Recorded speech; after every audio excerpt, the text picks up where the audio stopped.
സങ്കീർത്തനങ്ങൾ അധ്യായം 7.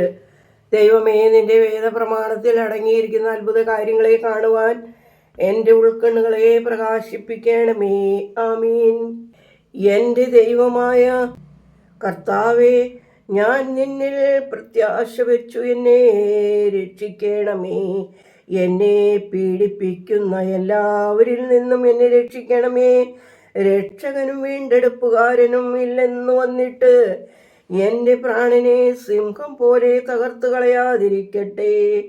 എൻ്റെ ദൈവമായ കർത്താവേ, ഞാനിത് ചെയ്തിട്ടുണ്ടെങ്കിൽ, എൻ്റെ കൈകളിൽ അന്യായമുണ്ടെങ്കിൽ, എന്നോട് അകൃത്യം ചെയ്തവനോട് ഞാൻ പ്രതികാരം ചെയ്തിട്ടുണ്ടെങ്കിൽ, കാരണം കൂടാതെ എൻ്റെ വൈരികളെ ഞാൻ ഞെരുക്കിയിട്ടുണ്ടെങ്കിൽ, ശത്രു എൻ്റെ പ്രാണനെ പിന്തുടർന്ന് പിടിച്ച് എൻ്റെ ജീവനെ ഭൂമിയിലിട്ട് ചവിട്ടി എൻ്റെ മഹത്വത്തെ പൂഴിയിലാക്കട്ടെ.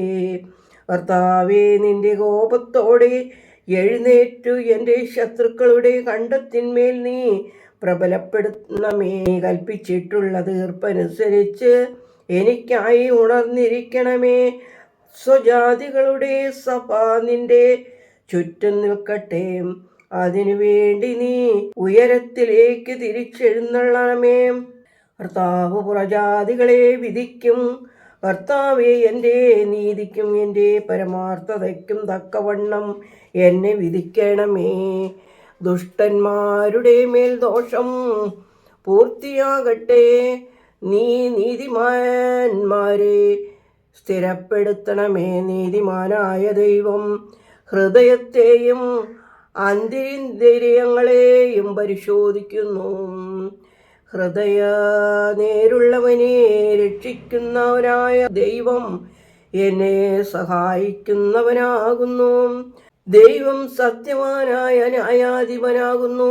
ഞാൻ നിത്യവും കോപിക്കുന്നില്ല.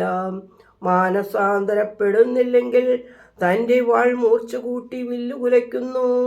താൻ ക്രോധത്തിൻ്റെ ആയുധങ്ങളെ തനിക്കൊരുക്കി ശരിപ്പെടുത്തി, താൻ ശത്രുക്കളെ അസ്ത്രങ്ങളെ ജ്വലിക്കുന്നവയാക്കി തീർത്തു.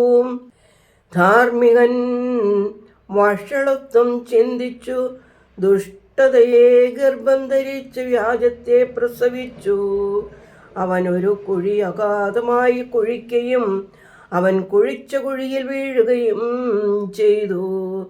അവൻ്റെ അനീതി അവൻ്റെ തലയിലേക്ക് തിരിയുകയും അവൻ്റെ നേരുകേട് അവൻ്റെ നെറുകയിൽ തന്നെ ഇറങ്ങുകയും ചെയ്യും. ഞാൻ നിന്റെ നീതിക്ക് തക്കവണ്ണം കർത്താവിനെ സ്തോത്രം ചെയ്യും. അത്യുന്നതനായ കർത്താവിൻ്റെ തിരുനാമത്തിന് പാടും. ദൈവമേ, സ്തുതി നിനക്ക് യോഗ്യമാകുന്നു. പാർക്കുമോർ.